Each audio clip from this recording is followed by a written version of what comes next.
Hey guys, what's up? We got a really exciting video today. We are here with Andy, who just bought his first rental property. So we're gonna take you guys through the first 24 hours of owning the rental, and then we're gonna break down the numbers on this deal, and then what is gonna happen next for him as far as the remodel goes, the refinance if we're doing one, and then long-term exit management, and we'll just be a walkthrough. First time I've laid eyes on it in person, and you as well, correct? Yeah, first time I've seen it. It looks pretty good so far. So. All right, cool. So we're gonna walk through it.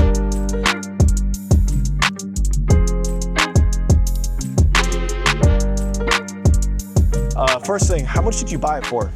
$70K. Okay, and what loan product did you use? I used the, it was a hard money loan. Okay. It was almost 100% finance for, including the rehab as well. So I think all in, it's a little under 100K. All right. For purchase and rehab, and I got 97.5 finance. So with closing costs and everything, I'm about a little under 15 grand in. 15 grand in so far? First time in person. I only got to see a couple pictures before, but bought your first rental without even seeing it in person. Yeah, it's pretty sick.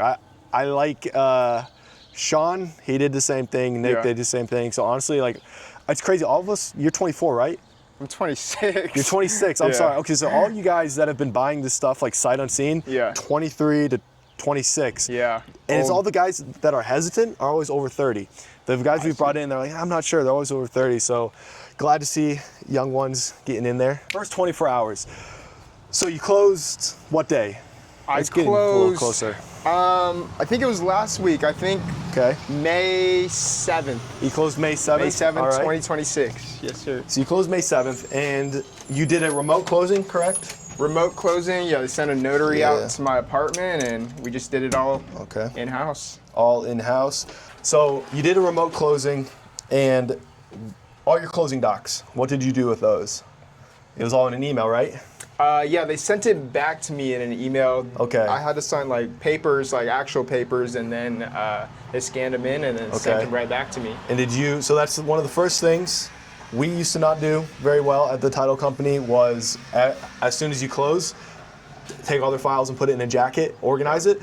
Otherwise, you're going to be a lot of searching your inbox. So did you save all that in a folder somewhere? Basecamp, Google Drive? Yeah, I just have one on my desktop just for 4514. I don't know if you want to keep that in, but for this property, I have all the documents in one folder. Okay, good, because Trishelle's going to need that on the refi. Okay, so normally, first 24 hours before you leave the title company, make sure you get all your closing docs, your HUD, your settlement statement, the deed, and if you can save a paper copy, great. We just save digital, but make sure before you leave the title company you get that. And the next thing, obviously, is your key, but this lockbox came with the house. So, first thing you're gonna wanna do, which he's not gonna do, Babs is gonna do, is change all the locks. So, first time you're out at the property, obviously use the key they gave you to do your first walkthrough, but what we're gonna do after you leave here today and Babs out here is change all of these locks. And that way, in case there was any tenants or previous owners, when we start doing the remodel, no one can come mess around with it. So we're gonna go inside now. So you got a video, right, of the interior? Yeah. All right. All right, so first impressions, what do you think? Yeah, definitely needs some work, but you know. Is it better or worse than you expected it? Like from the photos to like actually seeing, does it look better or worse in person? This room here, probably a little worse than I thought. Yeah, the pictures always make it look nicer, Yeah, the lighting in the pictures made them look a lot nicer. But yeah, floors seem to need work. We, I don't remember what Babs wrote, but we're either going to sand and reseal, or we're just going to lay down vinyl. Either way, I'd say you smell that, right? Yeah, I do smell that. A lot of that is trapped in the floor here and on the walls. And so what we're going to do, both options will get rid of it. If we sand it and reseal it, that'll handle the smell on the floor. Kills paint and primer will handle the smell on the walls and getting rid of this stuff. Or we'll just lay down vinyl. Kind of like this, but honestly probably do all new. You have the scope of work. I'll attach a little screenshot of the scope of work so you can pause the video and see exactly what Andy's doing here. But notice all the lights are off. So first 24 hours, utilities, when we're doing the remodel, we get the utilities in our name. And then once it's handed off to Madison, she will put it in the tenant's name. We've had a lot of stuff go to collections because we'll get utilities in our name, switch it over to the tenant, and then never pay our final bill. So we'll make sure we'll help you with that. So we have I get calls all the time from debt collectors because it was in every single property LLC. So a little benefit of how we used to do it, but because each LLC, when it goes to collections, it doesn't really matter. It's like, okay, we're done with that LLC. We don't care if it trashes it. But for you have your new LLC. So I would open up the utilities in your new LLC. Okay. We can help you with that because the local utilities around here, sometimes you will have to send Madison to go in person because they have a lot of squatters. They don't want people just calling in and setting up water. So we'll help you with that. But either way, all utilities in your LLC name, because then in case you finish a remodel and you forget to pay a bill, it hurts your LLC's credit reporting, not your personal credit. So that's what I'd say next, because then when guys are out here doing the remodel, obviously they gotta have power. So now that covers locks and utilities. The next thing you're gonna need to get squared away, the contract signed. Right. So Andy already got a full scope of work bid for this remodel. Correct? Like right when you first were looking at it. We did, and then I had to submit, I guess, like that scope of work to the lender in a certain format. Correct. So what I'm a little interested in today is just how we'll structure, I guess, the pay schedule for Babs and how we can coordinate that with the lender. So the lender, are they doing like payment schedules? Like when you complete an item, they release funds? Yeah, and so it can just be, we can divvy it up however we want. So we can probably work with Babs on that. Yeah, because she has experience with that, because that actually is how she did the house you're staying in right now, the Airbnb. Oh, okay. It was with Sovereign Bank, a local bank. Basically what it'd be, she'd submit what work got done on a Thursday, they'd fund Friday. So I'm assuming it'd be something like that. But as long as you tell Babs that that's how you release funds, she knows the drill. And I just say communicate ahead of time. She's always got to pay her guys on Friday. So if you communicate starting on a Wednesday, making sure you're getting that stuff over to the lender, be good. And then signed scope of work and when they're getting paid. Next steps there. And then as far as paying, it's going to come from the lender, so they're the ones who have to send the wire, correct? Yeah, they'll probably send it to me. And then you have to wire? Yeah, I'm not sure. I got to look over the documents a bit. It's either going straight to Babs or probably most likely to me and then to Babs. So what I was thinking is I could just pay Babs on a credit card and then just pay it back. So. Yeah, because typically materials, you'll want to run on one of your own credit cards. And it's really good for the bookkeeping. So you just opened that LLC. Do you have a bank account for that LLC? Yeah, so I opened up a checking and savings. So. Have you opened up a credit card for that? Of course. Yeah. Yes, okay. So I would say for this remodel, even though it's going to be paid, the remodel's going to be paid for by the lender, run the materials on that credit card and then save the receipts and invoices for that if Babs isn't doing it for you. Submit that to the lender and then pay off the card whenever they fund you that. So run materials on the card, pay what you can on the card, lender funds, pay off the card. And then as far as every time you get wire from the lender, I would start saving your bank statements now on a folder on your desktop, something, Basecamp I really like. Start saving those bank statements now. So that way when it comes to bookkeeping time, you're not tracing like where'd that $4,000 wire come from? Because all right, it's like a few $100 here and there, not too scary. But when you're looking to do your taxes and there's tens of thousands of dollars going in and out, and some of those funds, it's debt, not income, you don't want to be paying tax on debt, so start bookkeeping with that now. So it looks like a little bit of water, I'm assuming water damage here, but so I doubt she's going to replace these tiles. She'll probably have to replace all of these, but again, scope of work attached, you'll see pretty decent appliances, probably get away keeping that. You said she's not going to replace these tiles? No, so I'm assuming, because it's hard, like with tiles, if you have one broken tile, depending on how old the tiles are, it's not easy to match it. So she might just do all new tiles. Yeah, because she's going to do new countertops, and backsplash will be those kind of big gray tiles, and a lot of times we'll take those and also use them for the flooring. That's what we did at a Columbia video attached. I don't know, I'll have to double check Babs' scope of work, but if it's in the budget, always do new appliances because it gives you brownie points with the lender. And then as far as cabinets go, These look a lot like the ones we had at Sunflower. They're in good shape. The main thing we'll probably do that she's been doing is just painting them like a nice light baby blue or light teal, because for some reason, we used to just paint everything black and white. We thought that was the way to go, but it just looks really cheap, and just adding a little bit of color makes it look like so much better. Your cabinets, just paint those and replace these with like little new modern black ones on Amazon. Yeah. Really cheap. It'll look like a whole brand new kitchen, but all we're gonna be doing in here, countertops, sink, cabinets painted, new light fixtures from Amazon, sink kit. I mean, we might update with those little, that kind of like matte black one. Those always look nice. Appliances, we'll see if we replace them or keep them.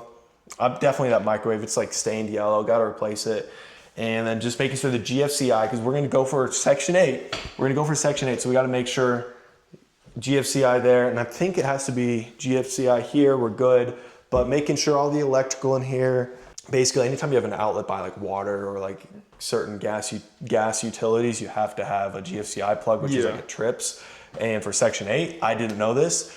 Section 8 requires you to do that, and now Babs always does that when she does kitchens. Sweet. I guess you have like a checklist of Section 8 like requirements. Yeah, so Madison can send you that, but Babs, our GC already has it. If you want to know the Section 8 requirements for your market, it should be either you go to the Housing Authority website, or you give them a phone call and they can give you a list. Actually, for our market, I called them and they emailed me like a packet. It's like a pamphlet. They show you like approved, not approved. It's like they give you little pictures and everything. And that's what Babs uses. But if you ever are buying in a different market, obviously like we want you to, call the Housing Authority. They'll give you a packet that says approved, not approved. It's little stuff like a vent hood, like because this is gas, Section 8 might require you to have a vent hood, little safety stuff like that. Then as far as central heat and air, sometimes they don't allow you to have window units like this. You have to show it has like fully installed central heat and air. Honestly, sometimes if we have a cheap place and Section 8 tells us we have to have central heat and air and we're already over budget, like we're not gonna go Section 8. We're just gonna do traditional. For the scope of work, are we getting rid of this window unit? Or? So I'll have to check the scope of work if you're doing HVAC, but what was the total budget on the remodel? We're capping it at like 29. 29? Yeah. Okay, so I'm assuming you're probably not, I'm assuming the central heat and air is probably good, so let's actually take a look at it. But a lot of times, like it's pretty normal. We sometimes put in, or tenants put in supplemental window units because their central air doesn't work good enough. So they put in a supplemental one. Okay, let's look for come take a look at this. So we're definitely doing new HVAC. If you want to come look, it's actually very cleanly removed, but this looks like they had still got the copper. Water heater right here, water heater right there, HVAC right there. And that's weird. I've never seen both put in the same closet before. We'll have to check if that is code or not, but either way, Babs and Madison will figure out. I'm not 100% sure if this is code, if you're allowed to have a gas water heater next to a gas HVAC, but if we do, then we might just, push this out a little bit, split it. But either way, it was pretty cleanly removed, I will say, and I don't think it was crackheads because look, they left all the copper. So copper was left, so I don't think it was removed by thieves. I think it was just removed for whatever reason. So this looks like it was the old HVAC, but this actually looks pretty good shape. So Babs will actually test this and see if she can make it work and install it again. I don't know why they removed it, but we'll find out. Either way, even if we're a brand new HVAC for a house like this, $7,000, because we source our own stuff from Dallas. So I'd say about $7,000 for the HVAC and water heater. That's gonna be like $1,200. $600 at Home Depot for the water heater. Then $400 or $500 for labor. Now, another thing to look at is right here. I don't see anything. It's not an old Western Union Pacific. Correct me if I'm wrong on that in the comments. Union Pacific, they're these breakers they have in houses that are built before like 1950, and a bunch of our rentals had that, and we had no idea what it meant. What it means and why it's a problem is Union Pacific breaker boxes don't trip. So whenever you have, say, too many things plugged in and it's gonna cause too much strain on the panel, it trips and it shuts everything down. Union Pacific don't. So it means basically it'd catch on fire. So huge problem. Yikes. Literally like probably 10 of our rentals, the first year we were buying rentals, had those, and it cost us like $2,000 every panel to replace. This doesn't look like that. They just need to put a cover on it and just check everything, but nothing dramatic there. It looks a little scary just because it's exposed, but everything on that, from my untrained electrician eye, doesn't look like a problem. And we've never had any like nightmares come up from electrical stuff. It's always been just really plumbing, foundation, and HVAC stuff. Okay. So, any questions in here before we get out of the garage? So typically during a rehab, from what I understand, a garage probably doesn't need much work. No, you won't need to do anything in there. Obviously, like main thing will just be tidying up the panel and the work that you see in there. But garage will not need much work. Yeah, just because I'm assuming it doesn't affect the appraisal value as much. No, it won't. Or at all. Yeah, so you don't, the only thing is if you convert the garage to get more square footage, sometimes for an appraiser or Section 8. But in our market, military base, we find it's much more difficult to rent places if we get rid of the garage, because all these guys, they want a place for their vehicle. They want a covered vehicle, and especially out here, the hail, the storms, garages, I would say you rent places for 50 to 100 bucks more per month than if you just converted it into a spare room. Unless you fully convert it to a full extra bedroom or bathroom, you're not gonna get more rent. That's just how it goes for us. Yeah, I love these. So little stuff like that, we're good. So what's gonna be done with the yard? Just basic landscaping. You know, we'll just trim it up. Honestly, there's like nothing that needs to get done to this yard. So a thing we used to do with our early rentals, this is your first rental, so you're doing it right.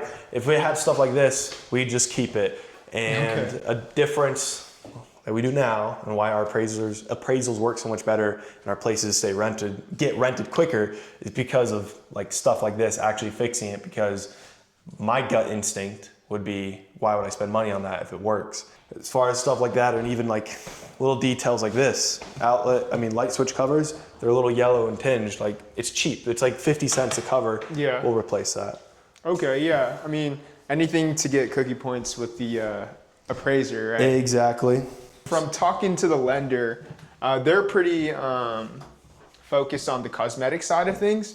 They're pretty focused on the cosmetics, because really like essential systems, the only times it's hurt us is if like it's visually distressed. Yeah. So we've never gotten points saying like, oh, it's a less than 2-year-old HVAC versus, oh, it's a 5-year-old HVAC. It's only hurt us when it's been visually distressed, where it's like falling apart or looking poor. It's a fine line to walk. Yes, you want the cosmetics in order to get the good appraisal. That's pretty cool. And to get tenants in there. Yeah. When we first started doing remodels, overemphasized on cosmetics, because we're like, well, we're getting the appraisals we want and we're getting tenants in, but then the problems would come up whenever the essential systems would stop working and the tenants move in, and all of a sudden we have 3 months of just constant work orders and headaches. Now we more so do the essential systems for our sake, not for the appraisal. It's for our sake, so that way we know we're not gonna have headaches for 3-4 months, because you can do a topical remodel and put, like they say, lipstick on a pig and fake out an appraiser.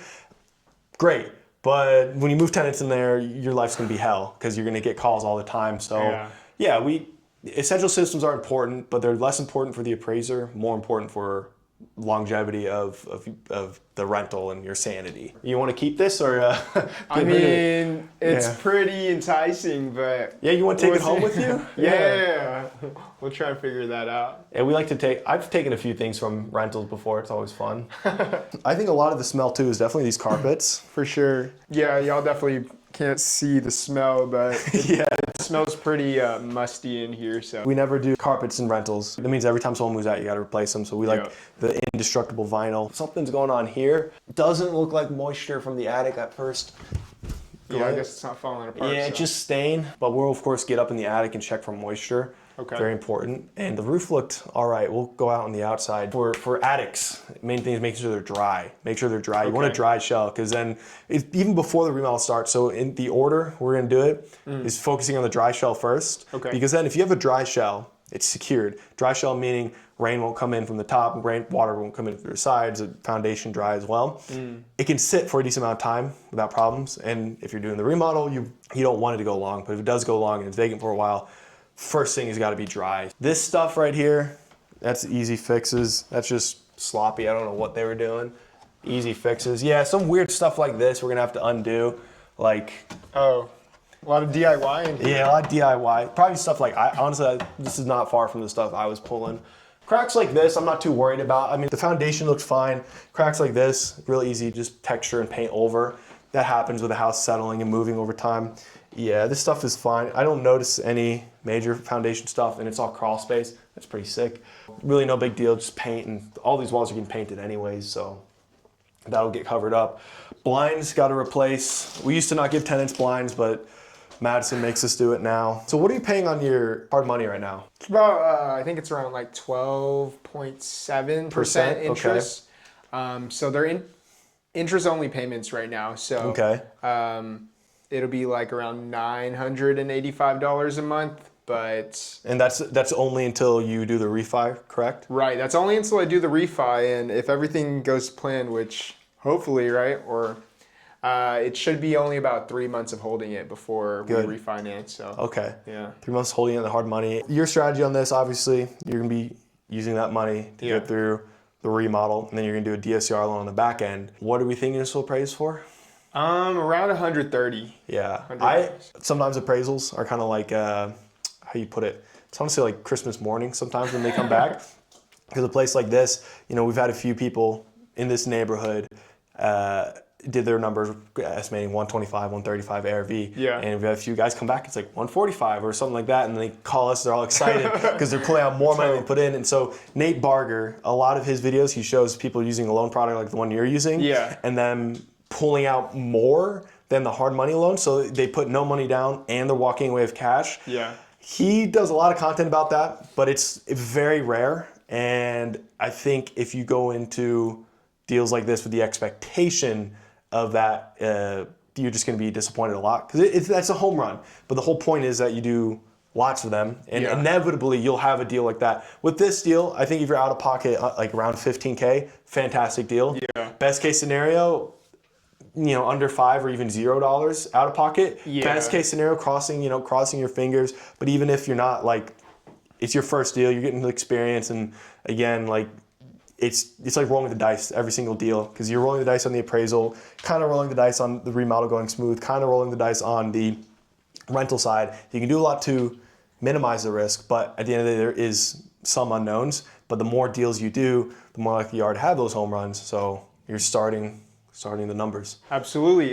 Just to get into the numbers a little bit more, I was talking to Trishelle, and the strategy, or the exit strategy to get out of this deal, was originally a DSCR cash out refinance. But since the numbers are a bit tight and I might have to leave like a little under 10 grand in. Okay. Not money lost, by the way, but just might have to leave investment, right. We might switch to a DSCR rate and term. Okay. To get the money back out. From what Trishelle told me, the rate and term isn't used as often as a cash out refinance, but it's just used when the numbers are a bit tighter and your back's against the wall. So yeah. Normally the numbers aren't as tight if you buy fully in cash, but for your first deal, I understand the risk mitigation of not having as much, having more of the bank's money in it than your money is a good move. Typically, you run on larger margins if you're running in cash, because you're not having to pay for the hard money up front and on the back. We've been very simple with our loan product, because we bought in cash and we always just do a basic cash out refi. But since the school community, we're learning about non-full-time investors, there are loan products that make more sense. So we'll talk more about it as time goes on, as we learn more about those products as well. Take a step outside, and then we'll wrap it up. All right, so back to first 24 hours. You just purchased it. So we typically now, nor Antonio are the ones doing the first walkthrough on the first 24 hours.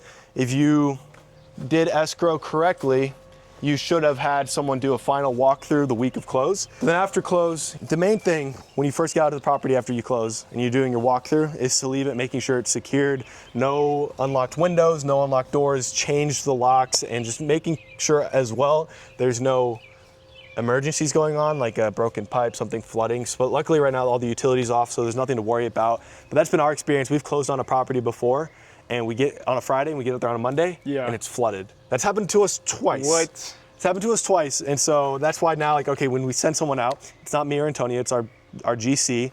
She walks, makes sure it's like, okay, we can let it sit for a week while we get the contracts in place for the contracting, finalize scope of work, stuff like that. We can let it sit for that week, And in the meantime, it's going to be dry, safe, and no one's going to break in. Because here, this is a decent neighborhood for our market. You don't have to worry about your HVAC getting stolen. If this was in a rough part of, I would maybe slap up a camera or something, because we've had a lot of those stolen.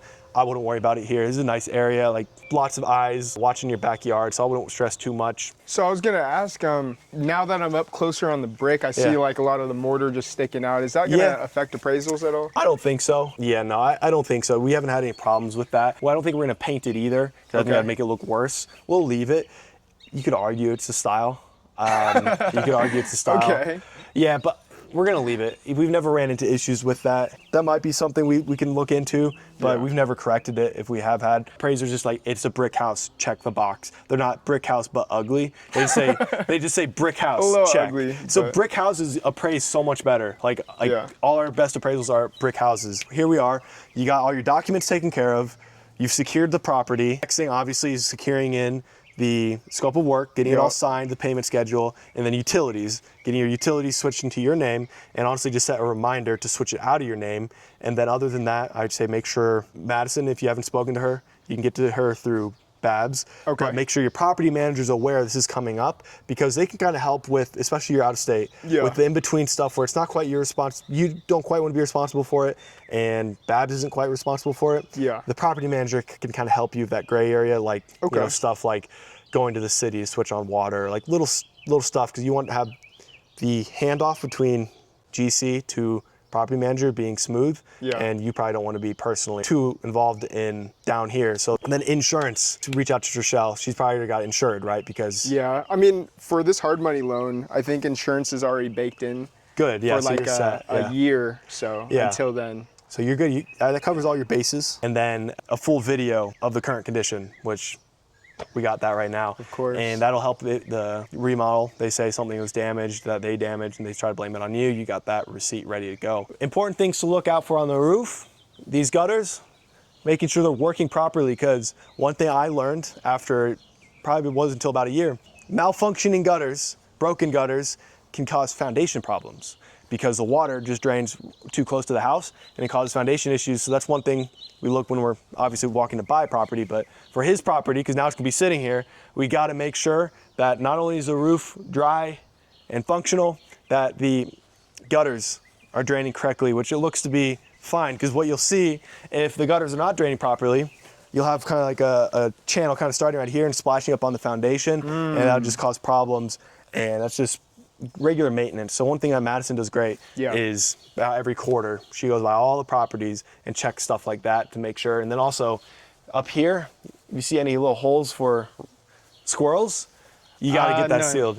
So we can double check all that, but this is where you have problems with squirrels and birds getting up in your attic, and they just cause havoc. If you have sewer issues, it is a crawl space, so it's pretty easy to work on. What would terrify me is you have a slab foundation and you have sewer line issues, you got to break up this foundation. So your windows, these are single pane. We'll probably be leaving them. Okay. We'll be leaving them, so a little higher utility bill for the tenant. Doesn't really affect you. How would you recommend dividing up, I guess, the renovation schedule to pay the contractor? I'd say typically like do it by line item. So flooring is a payment. Yeah. If you're buying material, then you got to worry about releasing payment for labor. So we always group it by, hey, the guys finished flooring, the guys need paid for flooring. Paint, the guys finished paint, they need payment for paint. And I would make the payment schedule like that. Okay. And then because if 1 week they're doing just the flooring, then the contract says when flooring's done, you get paid X amount. When paint is done, you get paid X amount. That's how we've been doing it, is just line by line. We've found that the more detailed we get with the payment schedule, the less drama we have. Because whenever we'd group it up into just 3 big payments, there was too many items to check before every payment, and there's too many gray areas. And like, oh, well, they're like 90% done here, and they're wanting payment, but they're not done with this thing. So I would just say agreed payment schedule by line item like that. I would say for your scope of work, it's already built out like that pretty close, right? For sure. So then I would just turn that into a signed contract. And then also contingency, 20% buffer for like change orders, already having that signed and agreed on ahead of time. Because then if something comes up, like out of nowhere electrical issue, there's already a procedure in place. For sure. And then for the templates in school, you can get the template for that. And if you need to edit it, just throw it in GPT and tell it what to change.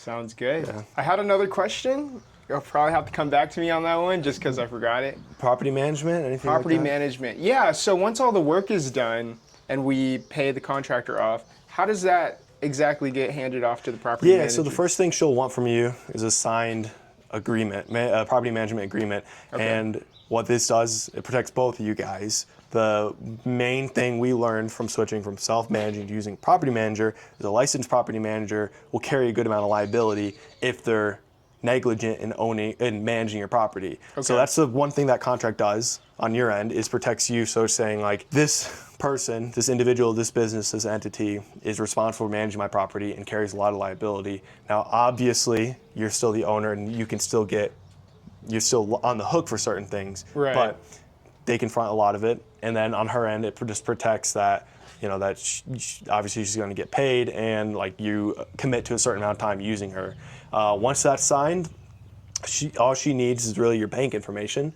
Okay. She'll handle the buildium, the bookkeeping for, hey, if expenses come up. You also have to agree with her how much she's approved to spend. So like ours, we give her a budget about $250. So if a work order comes up and it's under $250, she can approve it without our approval. Yeah. And if it's any more, then we get Babs involved. If it's any more than a certain amount, then we get involved. Okay. But really, once she has your bank info, what it'll look like for you is she'll handle getting a tenant in there, managing the tenant, collecting on the tenant, depositing, and she'll go ahead and take out her fee and any expenses, but she'll submit to you the P&L for your rental, so the expenses, and what you'll want to do is just save that in the property jacket. Okay. So you'll have that, and you'll have the bank statements, and that'll basically be your bookkeeping for this property. As far as communication with her, you have one property, touch base with her once a month, I'd say. Okay. Once you get around 5 or 10, maybe a little more frequent, we have basically a bi-weekly touch base with ours right now. Wow, okay. But yeah. And y'all are at what number? We're down a little bit. We're 57. We're about to start buying again. We sold off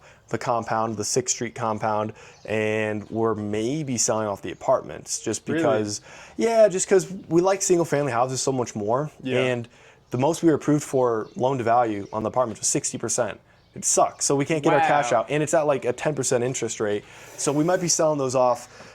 Multi-units, just like no one wants to lend on multi-units right now, and it's so much easier to get financing and leveraging houses. So we're trying to get out of all of our multi-units, no more duplexes, no more apartments, and just houses like this, because the value adds are so much more reliable and simple, and the lending is just so much easier. And if you follow Grant Cardone, like I'm speaking hearsay right now, I'm speaking the devil's tongue right now, but it's just single family houses are where it's at. So we're trying to move into more single family. Sweet. I guess this is a little bit less about the house and more about just long-term strategy here. You're going to scale up from all your single-family houses. Is that the end goal, or do you have an exit strategy in mind? We want to get into commercial. Okay. Flex space right now, we're thinking, and then probably just some lower return, more boring, more triple net commercial. Gotcha. So I think we've been talking about a lot, like, we have Patrick Rigg. He has like 1,000, 2,000 houses, and that's his strategy. He's always going to be buying single-family houses, but we've been battling with, do we want to scale up to about 500 to 1,000 rentals and keep scaling single-family houses, or just leverage those and park it in some really low-maintenance triple net commercial where the return's a bit lower, but it's way more stable. So we haven't decided. Either way. Okay. We got to get the volume up a lot. Of course. And exit would either be to bundle up like 50, 100 houses at a time, sell them off and park it into triple net commercial. Yeah. Or just keep going single family. The reason why we are hesitant to want to go past like 1,000 single family houses is because the management overhead you get at that scale, it's basically another company, and it starts to because it's just such a big beast of a thing to do to manage that many houses. Like you're gonna have multiple property managers. Your bookkeeping is gonna be nuts. Whereas 1,000 houses or 4 triple net, couple $1 million properties, like that's where we'll have to make the decision. Of course. But that's a good problem to have. We'll get there. Of course. Yeah, no, that's great. I'm starting to build a deal pipeline as well. Yeah, how's it going building your CRM, but wholesaling a little bit? Yeah, so definitely got to fine tune my CRM so that I can keep track of who I called, who I Yeah, can't call, you know. I got a kid, Martin with Arata Systems. I don't know are you any good with like HTML or like any like some kind of automation like programming? Yeah. So I'm a software engineer. So Then okay, I gotta connect you with Martin Arata Systems. Check out his YouTube. He's how so the CRM that I show in school is like bare bones compared to our actual CRM, just because our actual CRM, we did a lot with Martin and customized it where it's like literally you have every call logged in Podio automatically. Sheesh. It's super sick. And if you want to spend like, I think it's literally like $1,000, he'll build it out exactly like ours. I'll send you that info after, but yeah, having a good CRM, like I cannot imagine doing this without Podio. Like the CRM that I give you guys is pretty basic, but once you get the automations in there, it's actually pretty nuts like how well it runs. Well, would you say in another video you said that the hardest part about, I guess, real estate is like the knowledge gap, or?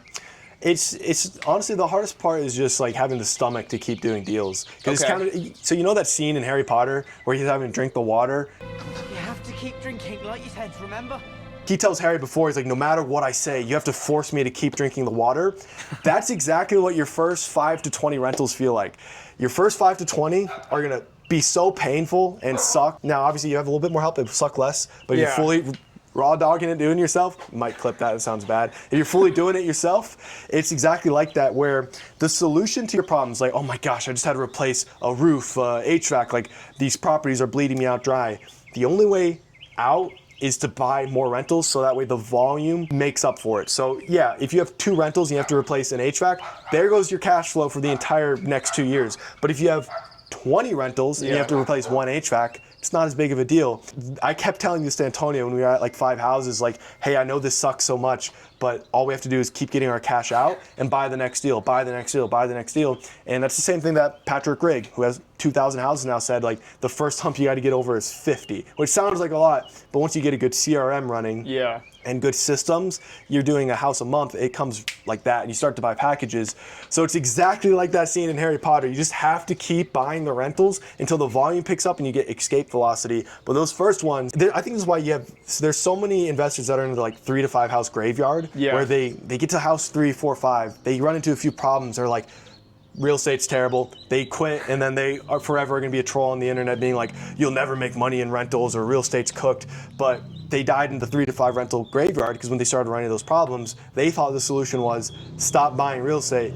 But counterintuitively, the solution to your problems in real estate is to keep buying the real estate that is, you know, giving you problems, but it's the only way out is through volume. Yeah, definitely scaling is what I'm looking forward to, and And you work a full-time job. I think now Antonio and I have really been strategizing more so like, hey, how would our advice apply to someone who works a full-time job? Right. A house a year for 10 years, you're good. Like at that point, you're good. Like a house a year, you start with just house a year, but in reality, it'll pick up to 2 a year, then 4 a year, then 8, and then you'll hit a point, probably 3 to 5 years, where you're like, oh, I could do this full time now. Yeah. What you'll also have happening in the background is your net worth shooting up, just doing a house a year. If you have some extra time, or if you're working remote, you could try building up that deal pipeline that Alex has been talking. And wholesaling, because then, let's say you get a whole bunch of deals coming in, you could buy the ones you really like, make some money off the refinance, and then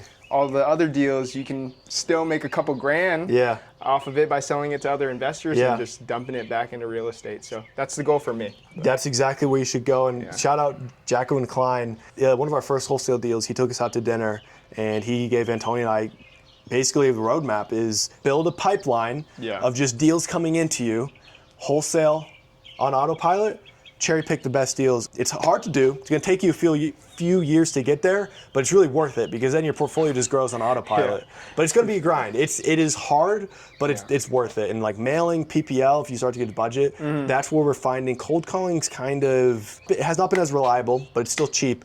So we're moving more towards PPL, PPC, SMA, and mailing. Mailing is still goated. Really? I still think mailing's goated. That's your top choice? Mailing, it's just the most predictable for us. I was gonna go back home and live with my parents for like maybe a year, save up some extra cash, because I don't want to spend those fees on the hard money loans anymore. Come back with maybe 70 grand and just dump them into some houses, and that's when the momentum will probably pick up. So I'll link below the podcast we just did with Sean Flick. But he has 5 houses. 2 are paid out in full.